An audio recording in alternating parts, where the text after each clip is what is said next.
Baik, bismillahirrahmanirrahim. Assalamualaikum warahmatullahi wabarakatuh. Alhamdulillah, salatu wassalamu ala rasulillah wa ala alihi wa sahbihi ajma'in. Allahumma salli ala Muhammad wa ala ali Muhammad kama sallaita ala Ibrahim wa ala ali Ibrahim fil alamin innaka Hamidum Majid. Qala Allah fil Qur'anil Karim. A'udzu billahi minasyaitonir rajim. Bismillahirrahmanirrahim. Ya ayyuhalladzina amanu taqullaha haqqa tuqatih wa la tamutunna illa wa antum muslimun. Baik, para mahasiswa semuanya, alhamdulillah, gimana keadaan antum semuanya? Sehat? Ya, alhamdulillah ya.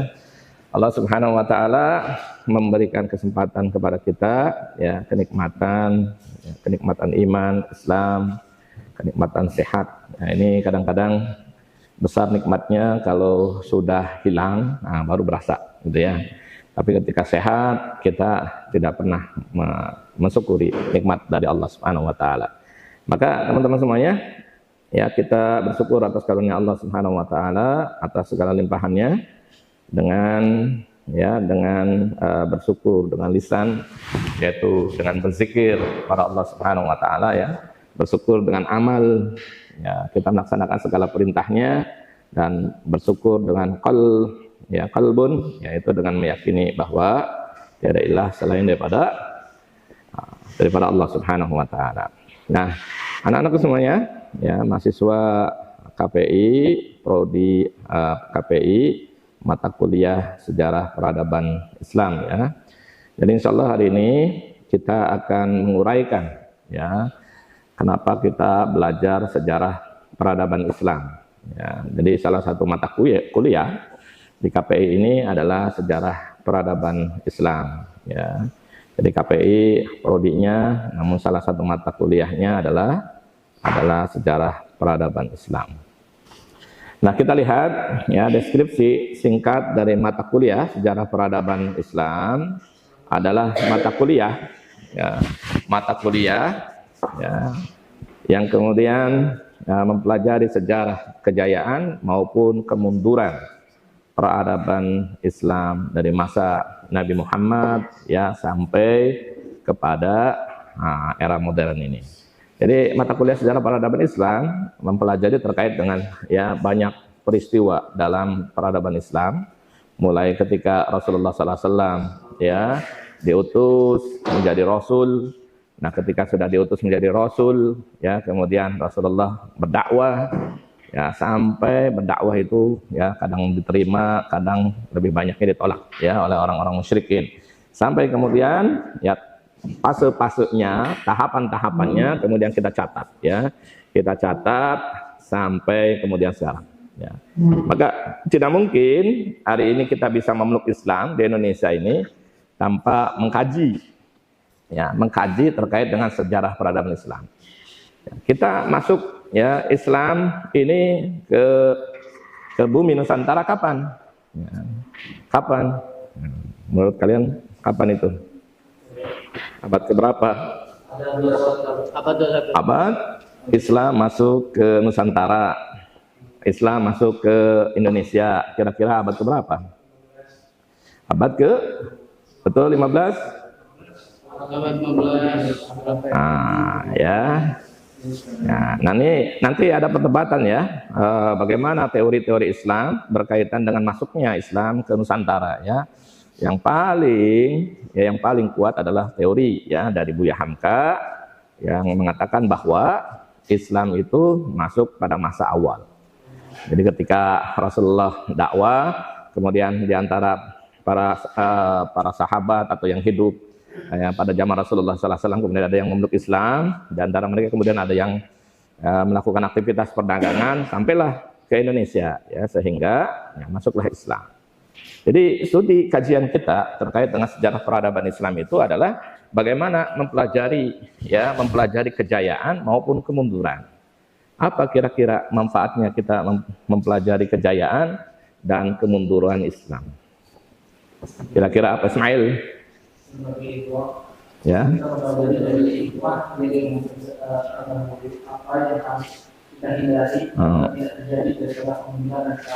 Baik ya. Kalau kejayaannya, kira-kira apa hikmahnya kita mempelajari kejayaan Islam? Baik, baik, alhamdulillah ya. Terima kasih Ismail. Jadi mempelajari sejarah itu tidak mempelajari hanya kejayaannya saja, tapi mempelajari juga ya jatuhnya. Maka kalau dalam studi ya sejarah itu kita kapan Islam itu jaya ya dan kapan Islam itu turun.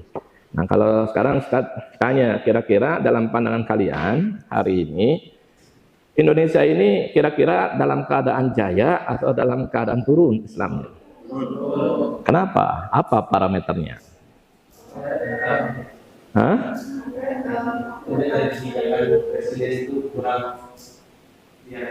Oh, baik. Kira-kira kalau Islamnya di orang-orang Islamnya di Indonesia, kira-kira orang-orang Islamnya kuat atau tidak? Ada yang kuat, ada yang tidak ya. Oh, setengah-setengah ya. Nah, sekarang ya mata kuliah kita mempelajari dua hal itu. Ya, mempelajari terkait dengan ya peradabannya dan kemudian kemundurannya. Ya, ketika peradaban itu ada, maka kita bisa meneladaninya. Tapi ketika mempelajari ya kemundurannya, maka kita berusaha agar kemudian terhindar dari hal-hal yang menyebabkan kemunduran dalam Islam. Jadi itu mata kuliah ya. Jadi kemudian yang berikutnya kira-kira kalau kalian mempelajari sejarah peradaban Islam, kalian itu mau jadi apa? Nah, ini saya sampaikan 3 hal ya. Profil lulusan, meskipun ini mata kuliah yang bukan istilahnya ya di KPI ini bukan pokok, namun manakala kalian kemudian tertarik ya, dengan mata kuliah sejarah peradaban Islam, maka ada 3 profesi yang bisa kalian dapatkan ketika kalian ya telah mempelajari sejarah peradaban Islam. Yang pertama menjadi seorang ahli sejarawan. Ya, pokoknya kalau ditanya kepada Nay ya semuanya insya Allah hafal semuanya. Ya, dari A sampai Z insya Allah hafal sejarawan, sehingga nanti taruhlah sejarawan ini yang kemudian nanti ya menggambarkan terkait dengan kondisi di mana ya peradaban itu naik maupun turun. Yang kedua ya profil lulusannya adalah praktisi sejarah dan kebudayaan. Ya, kalian menjadi praktisi ya sejarah dan kebudayaan. Yang kemudian ya praktisi-praktisi ini kemudian ada di berbagai lembaga, misalkan di museum ya, di museum misalkan kemarin saya ke Aceh itu ya ada tenaganya praktisinya ya, ada sejarawannya, ada kemudian praktisinya yang kemudian menjelaskan kepada kita semuanya berkaitan dengan sejarah ya yang terjadi di Aceh itu ya. Jadi peluang ya lulusannya itu yang kedua adalah praktisi sejarah dan kebudayaan. Dan yang ketiga, profil lulusan mata kuliah sejarah peradaban Islam itu adalah historiopreneur. Ya. Jadi wirausaha ya sejarah. Dan ini banyak ya hari ini ya. Jadi orang-orang mencari ya usaha yang kemudian orang itu backgroundnya adalah sejarah. Nah, teman-teman kemarin mengadakan rihlah sejarah ya, maksud dalam historiopreneur ya.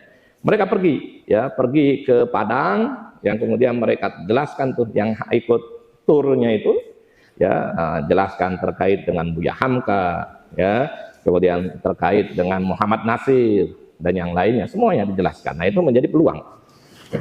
Jadi kalian mahasiswa kalau mempelajari terkait SPI sejarah peradaban Islam itu bisa mengambil ini. Ya, karena kan mungkin tidak semuanya menjadi dai kan, tidak semuanya kemudian menjadi seorang reporter. Barangkali ada yang mendalami ilmu sejarah sehingga bisa masuk ya dalam 3 kategori ini. Nah, jadi ya ini ya sejarawan, kemudian praktisi sejarah dan kebudayaan, kemudian historiopreneur ya, wirausaha sejarah. Dan hari ini banyaknya ya, kalau ada wisata religi itu ya, ada wisata religi.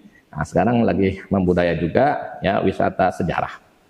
Ya, banyak yang cinta sama sejarah, biasanya mereka bergabung. Nah, kemudian teman-teman semuanya ya kita lihat ya. Kira-kira apa yang kemudian kita pelajari? Target lulusan ya, capaian pembelajaran lulusan. Yang pertama afektif ya. Afektif menunjukkan sikap religius ya, bertakwa dan memiliki integritas moral berdasarkan nilai-nilai Islam. Jadi ini capaian prodi. Ya, jadi kalian belajar sejarah peradaban Islam itu harusnya semakin religius, ya, semakin bertakwa dan memiliki integritas moral berdasarkan nilai-nilai Islam. Jadi mempelajari keruntuhan Islam, maka kalian akan kemudian berusaha mengembangkan agar nilai kejayaan Islam itu terbangun.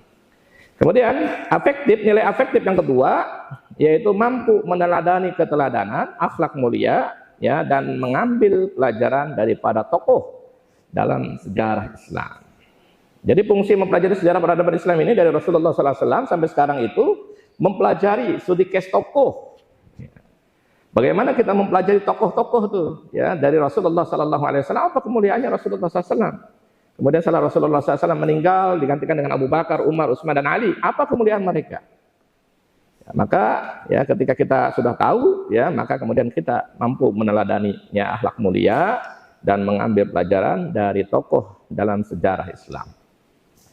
Kemudian kemampuan kognitifnya, pengetahuan, ya, yang menjadi prodi itu adalah menguasai konsep dan fakta sejarah peradaban Islam dari periode klasik sampai modern. Nah, ini meskipun berat, ya, tapi kita coba, ya, maksudnya dalam satu semester, apalagi cuma dua SKS, ya, tentu ini perjalanan yang berat. Tapi, ya, maka kemudian kalau seseorang, ya, kemudian belajar peradaban Islam, maka menguasai konsep dan fakta sejarah, ya, terkait dengan peradaban Islam dari periode klasik sampai modern. Kemudian pencapaian kognitif yang berikutnya atau pengetahuan yang berikutnya adalah memahami dinamika politik, sosial, ekonomi, dan pemikiran intelektual yang membentuk peradaban Islam. Ketika mempelajari, ya, peradaban Islam di Asia Tenggara tentu berbeda, ya, secara konsep dengan peradaban Islam di Eropa, peradaban Islam di Afrika, peradaban Islam di misalkan Turki dan yang lain-lain, ya. Sehingga, ya, pengetahuan ketika mempelajari sejarah peradaban Islam itu maka memahami dinamika politik sosial, ya. Politik, sosial, ekonomi, dan pemikiran. Nah, ini berbeda-beda ini. Ya, jadi berbeda-beda, ya. Asia Tenggara lebih kepada dakwah tanpa konfrontasi lah istilahnya gitu, ya. Ya, jadi keruntuhan Majapahit, Singosari, ya, itu membawa peradaban Islam. Tapi di daerah-daerah lain, ya, di daerah-daerah lain seperti di Afrika, maka kita mempelajari bahwa dinamika mereka itu politiknya lebih bergejolak dibandingkan dengan di Indonesia. Indonesia, ya, kemudian penyebaran Islam di Indonesia lebih kepada sosial dan budaya, ya. Sedangkan di wilayah lain, ya, lebih kepada penaklukan, ya, penaklukan. Ini, ya. Nah, kemudian yang kelima, psikomotorik, keterampilan keahlian, mampu menafsirkan peristiwa sejarah secara kritis, objektif, dan kontekstual, baik secara lisan maupun tulisan. Nah, mempelajari sejarah peradaban Islam itu menjadikan kita menjadi orang yang insaf. Kita tidak mudah menilai, kemudian tidak mudah menyalahkan. Misal antara konflik misalkan Ali dengan Aisyah, ya, Aisyah sono, ya, Aisyah istri Rasulullah, bukan Aisyah sini. Nah, ya.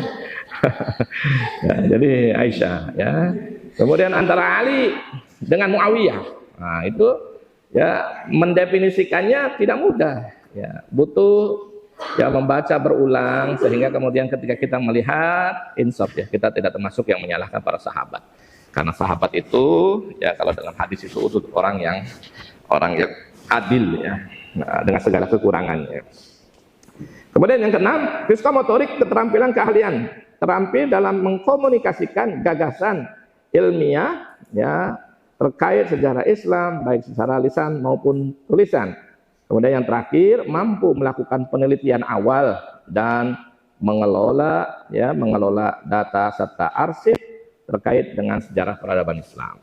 Jadi ini, ya, kita mampu melakukan penelitian terkait dengan sejarah itu, ya, mana yang benar nih, gitu, ya. Jadi kalau belajar sejarah itu harus memang banyak literasi yang dibaca. Ya, jangan kemudian ngambil ya hanya satu sumber kemudian langsung masukkan ke makalah. Nah, itu biasanya belum tentu ada perbandingan. Tapi kalau baca banyak sumber, maka kemudian kita bisa menyimpulkan itu, ya. Satu ini, kedua ini, sehingga kemudian kita lebih bijak dalam menilai, ya. Jadi itu maksudnya. Nah, kemudian capaian pembelajaran ya mata kuliah 1. Nah, ini. Ya, menjelaskan konsep dasar terkait dengan lingkungan sejarah peradaban Islam, kaitannya dengan perkembangan budaya, sosial, ekonomi, politik dalam dunia Islam, sebagaimana tadi saya sampaikan. Kemudian yang kedua, mampu mengkaji dan menguraikan dasar pemikiran serta konsep-konsep dasar sejarah peradaban Islam, termasuk asal-usul peradaban Islam, dari mana datangnya peradaban Islam, perkembangan dinasti-dinasti dalam Islam, ya setelah Khulafaur Rasyidin, kemudian diganti dengan Abu Bakar, Umar, Khulafaur Rasyidin, Abu Bakar, Umar, Utsman, dan Ali. Kemudian diganti dengan Daulah Umayyah dan Daulah Abbasiyah. Jadi itu kita pelajari semuanya. Ketiga, memiliki keterampilan berpikir kritis. Nah, ini yang mahasiswa itu harus memiliki ini. Ya. Mempelajari sejarah itu ya jangan kepada orang yang benci Islam. Ya, kalau mempelajari sejarah kepada literatur yang kemudian benci Islam, ya pasti nilai Islam itu jelek semuanya. Ya kan? Maka mempelajari sejarah itu ya penting mempelajari kepada figur siapa yang kemudian ahli sejarah. Ya, misalkan Ibnu Khaldun ya dalam global ya, Husni Haikal dan yang lainnya. Kalau di Indonesia misalkan ya Buya Hamka, misalkan Mansur Surya Negara. Nah, itu mereka melihat sejarah itu secara insaf, ya. Kemudian yang keempat, mampu mengorganisasikan data sejarah peradaban Islam secara efektif, membangun narasi koheren dan sistematis mengenai perkembangan peradaban Islam dan berbagai perspektif sejarah dan peradaban klasik sampai modern. Jadi ini capaian ya pembelajaran mata kuliah yang kemudian diturunkan menjadi ya 11 ya, nilai yang kemudian kita kaji ya ke depannya. 1, ya mahasiswa mengetahui rencana pembelajaran semester kontak kuliah serta mengantar mata kuliah sejarah peradaban Islam pertemuan pertama ya. Kemudian mahasiswa mampu menjelaskan. Yang kedua, CMK ya CPMK 2. Nah, mahasiswa mampu menjelaskan kondisi sosial politik dan budaya sebelum Islam serta riwayat hidup Nabi Muhammad termasuk dakwah dan perjuangannya. Nah, ini menarik ya. Kalau kita berbicara dekat dengan Nabi Muhammad, dakwah dan perjuangannya, nah itu menjadi uswah kita semuanya ya.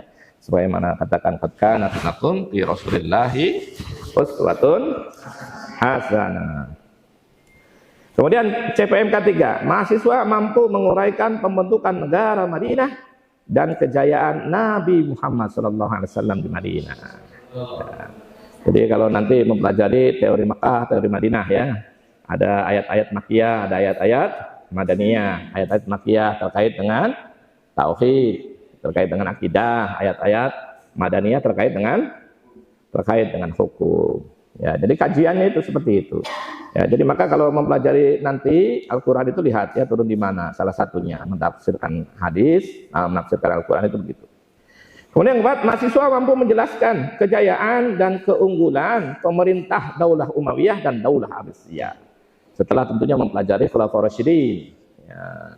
Setelah mempelajari Khulafaur Rasyidin, Abu Bakar, Umar, Utsman, Ali, maka berikutnya adalah mempelajari Daulah Umayyah dan Daulah Abbasiyah. Kemudian CMK 7, mahasiswa mampu menjelaskan kejayaan dan keunggulan peradaban Islam di Eropa. CPMK 8, mahasiswa mampu menjelaskan ya keunggulan peradaban Islam di Asia. Kemudian CPMK 9, mahasiswa mampu menjelaskan kejayaan dan keunggulan peradaban Islam di Asia Tenggara, Malaysia, Brunei, Thailand, Filipina. Kemudian CPMK 10, mahasiswa mampu menjelaskan kejayaan dan keunggulan peradaban Islam di Indonesia. Kemudian CMK 11 adalah mahasiswa mampu menjelaskan dan menganalisa peradaban Islam modern. Sekarang hari ini kita berada dalam ya Islam modern ya. Kira-kira kalau kalian analisa ya nanti ya, kira-kira ya peradaban mana yang paling cocok buat Islam? Buat Indonesia itu. Ya, dari sekian nanti kalian belajar kan, kira-kira Indonesia itu yang paling cocok yang mana itu? Nah, gitu ya. Nah, kemudian teman-teman semuanya ya terkait dengan kegiatan perkuliahan. Jadi perkuliahan kita 14 pertemuan ya, kemudian pertemuan ke-8 kita UTS, pertemuan ke-16 kita UAS ya. Jadi yang perlu saya sampaikan terkait dengan ini ya, bahwa semua nilai, kehadiran, terus kemudian presentasi, tanya jawab, dan yang lainnya itu masuk dalam kriteria penilaian. Ya, kriteria penilaian. Nah, sebelum ini nanti saya ingin menyampaikan ya, terkait dengan buku-buku atau yang lain yang kalian kiranya mampu atau kalian pelajari ya. Yang pertama ya, buku terkait dengan sejarah peradaban Islam dari ya Safiur Rahman Al Mubarakfuri ya. Yang kedua ya, sejarah peradaban Islam dari ya Hasim ya. Kemudian sejarah peradaban Islam terkait dengan ya di umum ada Muhammad Husni Haikal dan yang lainnya ya. Jadi ada yang saya sampaikan. Nah, ini ada ya, harusnya ada ya. Ini ada. Sebentar ya. Kemudian saya merekomendasikan terkait dengan buku saya maupun jurnal saya ya, berkaitan dengan materi pembelajaran Islam atau sejarah peradaban Islam. Yang pertama buku ya, buku saya terkait dengan ISIS ya. ISIS, sejarah, pemikiran dan gerakan di Indonesia. Jadi mempelajari buku ini ya, ini mempelajari terkait dengan aliran Khawarij pada masa Ali. Jadi di buku ini saya membahas terkait dengan kenapa munculnya Khawarij sampai kemudian ya Khawarij modern yang kemudian diwakili oleh ISIS, gitu ya. ISIS tahu ya, ISIS tahu? Nah,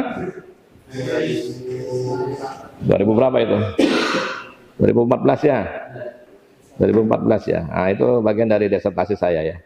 Jadi saya meneliti terkait dengan ISIS, yang kemudian saya bikin buku ya, buku monograf ya. Jadi buku diambil dari disertasi.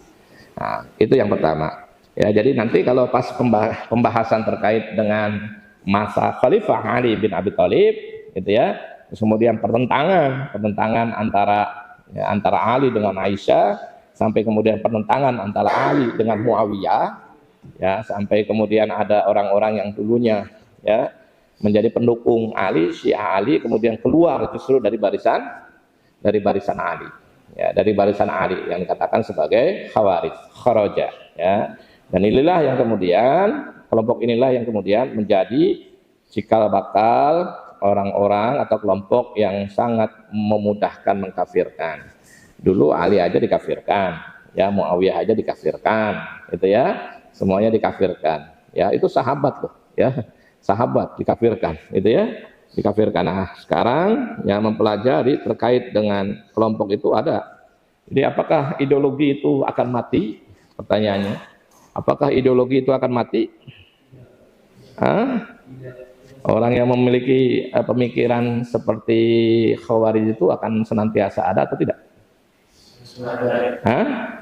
Akan senantiasa ada. Jadi sejarah itu adalah terkadang pengulangan.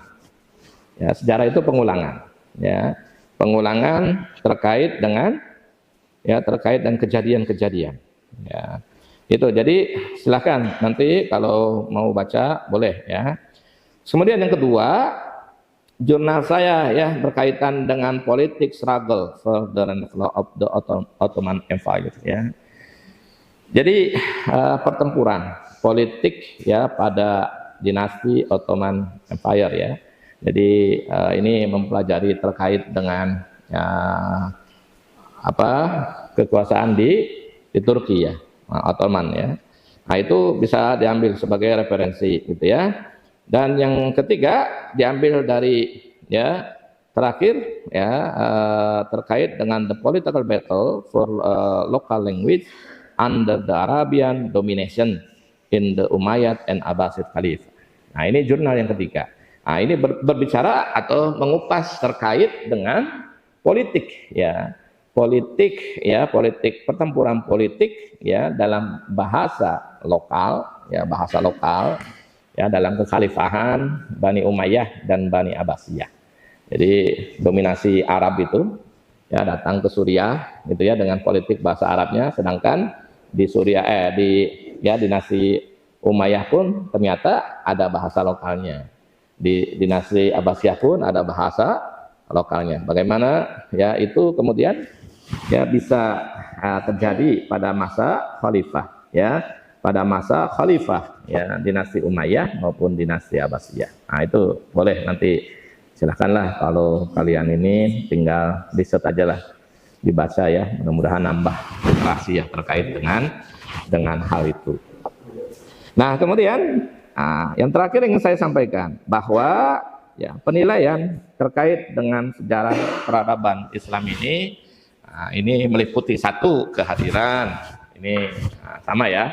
Jadi di KPI ini kebijakannya ini ya, kehadiran 15%, tugas 20%. Tugas ini penting ini, makalah 10% dan penyampaian 10%. Nah, ini di sini ya. Jadi setiap makalah itu di sini Anda lihatnya ya. Setiap yang awal itu 5 ya. Tapi ketika kalian sudah menyampaikan materi ini ada 10% ya. 10%, kemudian ini ada 10%, 10%. Jadi nilai kalian itu nanti untuk makalah ini, untuk tugas ini double tuh ya. Yang pertama dari lihat makalahnya bagus atau tidak gitu ya. Copy paste atau memang pengayaan gitu ya. Itu makalah. Jadi penilaian pertama tugas itu makalah. Yang kedua adalah penyampaian. Makalahnya bagus nih, tapi ketika presentasi ternyata kurang nih ya. Ketika presentasi ya selesai nih ya.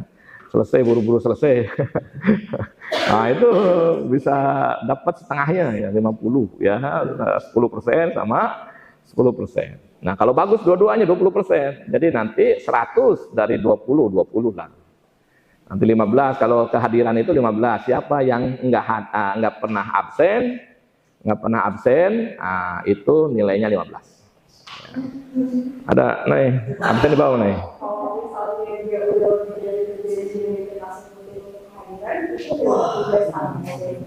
Gimana nih? Gimana? Ya kan dulu dirawat ya kok kayaknya kalau misalnya dia 2 kali absen betul ya. Buat yang 5 kali sebenarnya itu tidak memenuhi syarat ya. Jadi kalau yang absen lebih dari 5 kali itu tidak memenuhi syarat untuk ikut UAS.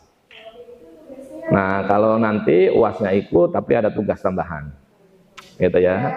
Kalau mau biar